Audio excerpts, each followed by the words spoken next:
കൊല്ലത്ത് CPM ഔദ്യോഗിക പക്ഷത്തിനും നടൻ മുകേഷിനുമെതിരായ പോസ്റ്റർ യുദ്ധം തുടരുന്നു. PK ഗുരുദാസിന് പകരക്കാരനാകാൻ മുകേഷിന് ഒരിക്കലും ആകില്ല എന്നാണ് പോസ്റ്ററിലുള്ളത്. EP ജയരാജൻ കമ്മ്യൂണിസം മദ്യവ്യവസായികൾക്ക് വിൽക്കാനുള്ള EP ജയരാജന്റെ തന്ത്രത്തിന്റെ ഭാഗമായാണ് ഗുരുദാസിനെ ഒഴിവാക്കിയതെന്നും പോസ്റ്ററിൽ പറയുന്നു. മുകേഷ് പകൽമാന്യൻ മാത്രമാണെന്ന് കാണിച്ച് സേവ് CPM ഫോറം ഇന്നലെ നഗരത്തിൽ നോട്ടീസ് വിതരണം നടത്തിയിരുന്നു. വിവരങ്ങളുമായി ശ്യാം ആർ ബാബു ചേരുന്നു. ശ്യാം, മുകേഷിനെതിരായ പ്രതിഷേധം വ്യാപിക്കുകയാണോ? എന്താണ് വിവരങ്ങൾ?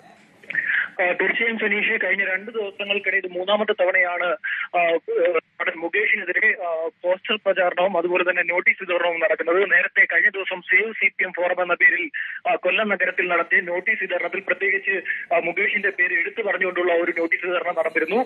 അദ്ദേഹം പകൽ മാന്യൻ മാത്രമാണ് എന്ന് കാണിച്ചുകൊണ്ടുള്ള ഒരു നോട്ടീസ് വിതരണമാണ് കഴിഞ്ഞ ദിവസം നടന്നത്. ഇന്ന് രാവിലെ കൊല്ലം അഞ്ചാലുമൂടിലും അതുപോലെ തന്നെ കൊല്ലം നഗരത്തിലും നഗരത്തിന്റെ വിവിധ ഭാഗങ്ങളിലും പോസ്റ്റർ പ്രചാരണവും നടന്നിട്ടുണ്ട്.